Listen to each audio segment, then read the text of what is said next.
The days leading up to my wedding should have been filled with joy, excitement, and anticipation. Instead, I'm drowning in drama, caught in the middle of a family feud that I never saw coming. Just 5 days left before I walk down the aisle, and my sister and my father have already made a mess of everything. Let me take you back to the beginning. My dad, a single father for the last 10 years since my mom passed away after a long battle with cancer, has always been my rock. But, as I now realize, he was never truly in my corner. When I was 16, my mother's death changed everything. She had treated both of us equally, but my father? He had a soft spot for my sister, and after Mom was gone, Katie took full advantage. She would walk all over me, and every time I tried to stand up for myself, my dad would step in and tell me to do whatever she wanted. She was too fragile, he'd say. That was the excuse, anyway. I saw through it, but he believed it. And it didn't help that Katie had been a sickly child, often pretending to still be ill to get out of chores, leaving me to do the work around the house. It drove me mad, but I had no choice. My dad, worn out from work, never noticed, and I wasn't about to add to his burdens. Once I turned 18 and moved out for college, things got better. I didn't have to live under the same roof as her anymore. I had no contact with Katie after that. We never got along, and the constant passive-aggressive comments she'd throw my way only made it worse. My dad and I had a solid relationship, but it wasn't without its issues. The bias toward Katie always lurked in the background, and it sparked plenty of fights between us. But no matter how much we clashed, he was still my dad, and we'd always find our way back to each other. Then came Andy. I met him in college, and after nearly 8 years of dating, we were finally tying the knot. It felt right. We were both in good places with our careers, and we were ready to build a life together. But my sister? Not so much. Katie had been struggling for a while. She had quit her job to start a jewelry business with a friend, but the venture crashed and burned. No research, no preparation, and a whole lot of wasted money. Now, nearly 6 months later, she hasn't even tried to find another job. My dad is the one supporting her, draining his savings while planning for retirement. I think it's time for her to grow up, but my dad disagrees. He thinks she just needs time to heal, to deal with her emotional state. But the tension between us over this topic is palpable. To make matters worse, I'm getting married. Just a couple of weeks after Katie's business failed, my dad became obsessed with her, trying to get her through this difficult time. And I get it. She was upset. But the jealousy? That's something else. I can see it in her social media posts, the passive-aggressive comments, the cries for attention disguised as despair. She constantly compares her life to mine, claiming that I only succeeded because I stepped on people to get ahead. It's infuriating because I know it's not true. I worked hard for everything I have. She, on the other hand, plays the victim, blaming everyone else for her misfortunes. The breaking point came 3 weeks ago when her cat, the one she'd been attached to for nearly 15 years, passed away. She fell apart. I felt for her, I did, but I was in the midst of wedding preparations and couldn't afford to get too involved. My dad was clearly struggling, trying to comfort her, but I kept my distance. Then came the bombshell. My dad called me a few days ago to tell me that he couldn't walk me down the aisle. My heart dropped. He was the one person I expected to be there, by my side. When I called to ask why, his answer was beyond anything I could have imagined. Katie wanted to scatter her cat's ashes in Hawaii. Apparently, she and her friends had taken the cat there on a road trip a few years ago, and now, in her grief, she needed to go back. The wedding was just 1 month after the cat's passing, and my dad, wanting to support her, had decided to prioritize her over me. It hit me like a ton of bricks. I couldn't believe what I was hearing. My father had been distant, and when he told me that he wouldn't be able to walk me down the aisle, I was stunned. He didn't just refuse the honor, but told me outright that he wouldn't even attend the wedding. My heart sank as he explained that he had to go with Katie, his partner, because she had specifically requested his presence for a deeply personal reason, something about scattering her late mother's ashes. It was the first time in weeks that she had expressed a desire to do something, and she wanted him by her side for emotional support. My blood boiled with frustration. Really? I thought, struggling to process his words. He had let me down so many times before, but this felt like the ultimate betrayal. I tried to remain composed, to reason with him. Maybe someone else can go with her, or she can wait until after the wedding, I suggested, grasping for any solution that might let me have at least one parent with me on my big day. But my father was insistent. He told me Katie was firm on this, and he didn't want to upset her. When he offered a suggestion of his own to make it work, she became irate, accusing him of not caring about her feelings. According to her, I would have so many people around me on my wedding day, while she was facing something far harder, losing her mother, and all she had was my father. She felt she should come first.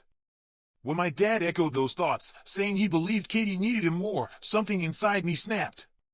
She's been your priority for years, and now you're ditching me on my wedding day just for her? I demanded, the words tumbling out in a storm of anger. I didn't even give him the chance to defend himself. I hung up. And I blocked him. Everywhere. I was crushed, overwhelmed with a grief I hadn't expected. For the next 2 days, I cried until there were no tears left, but then, a seed of revenge planted itself in my mind.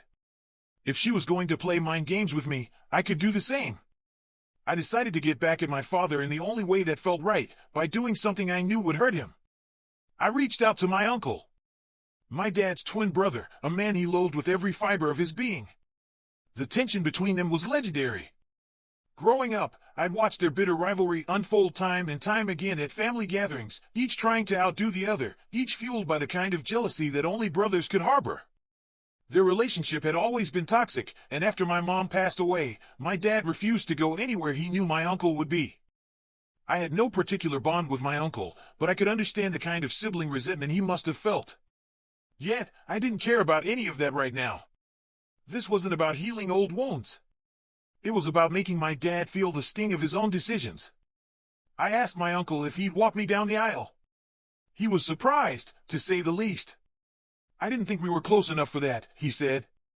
But I told him straight up, this was about getting back at my dad. As soon as he understood that, he was all in.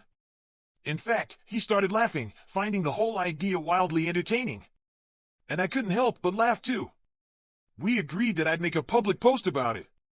A post that would reach my father and hit him right where it hurt. That evening, I shared my gratitude for my uncle agreeing to walk me down the aisle. Within hours, the phone rang. It was my father. I had unblocked him for this purpose, and as soon as I picked up, his voice was filled with emotion. He was furious, hurt, and baffled. How could you even think about asking him? Your uncle, of all people, he exclaimed, his voice rising with every word. He pleaded with me, asking me to reconsider. He promised to talk to Katie about delaying her plans, if only I'd allow him to take part in my wedding. He said it would be embarrassing and disrespectful to have my uncle walk me down the aisle. But I was done listening. You had your chance, Dad, I snapped. And you blew it. Now I'm giving you a taste of your own medicine. He exploded with anger, calling me petty and immature. I didn't care. I agreed with him, but it didn't matter anymore. His tears, his hurt feelings, were the last thing on my mind. You never even apologized for abandoning me, I said, my voice shaking with emotion. You've never put me first. So I won't tolerate this disrespect anymore. By the end of the call, he was crying, accusing me of being heartless, of not understanding how difficult Katie's life had been lately.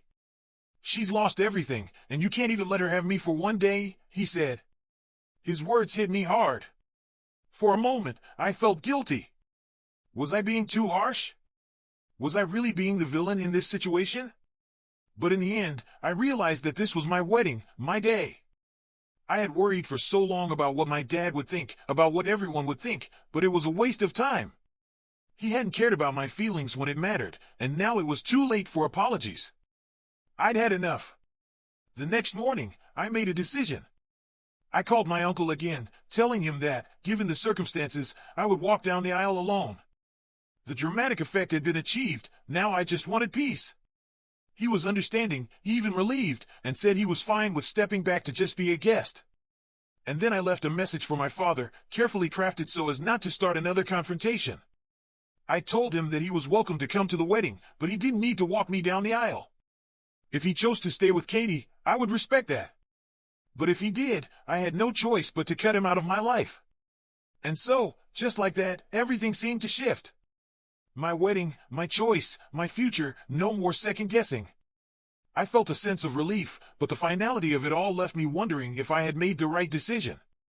Update 2, hey, so here it is, first things first, I got married yesterday.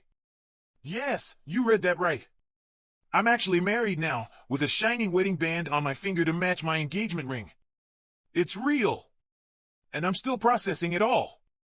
But, as much as I'd love to bask in this joy, I know you're all waiting for an update, and I owe you a detailed one. So, here it goes. Unfortunately, or maybe it's for the best, my dad didn't make it to the wedding. That's right. Instead of being there for me on my special day, he decided to be with Katie in Hawaii, scattering the ashes of her dead cat. Of course, he chose that over my wedding. It's just, wow! I don't even want to go into that.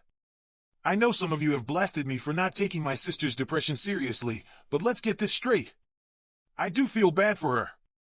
Depression is awful. I wouldn't wish it on anyone, especially not her. But here's the thing, it wasn't her depression that made her choose that particular day to scatter the ashes. It was her need to always be the center of attention.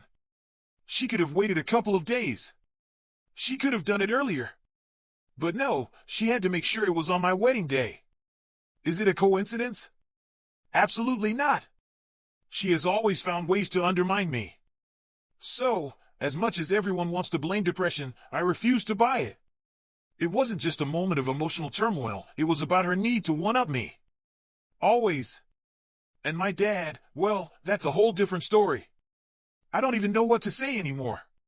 He let me down again. And this time, I'm done forgiving him. Sure, it's going to be tough navigating life without any support from my parents, but let's face it, he was never really on my side anyway. His life has always been about Katie. That's been crystal clear to me for a long time now. I was a fool to ever think things would change. And you know what?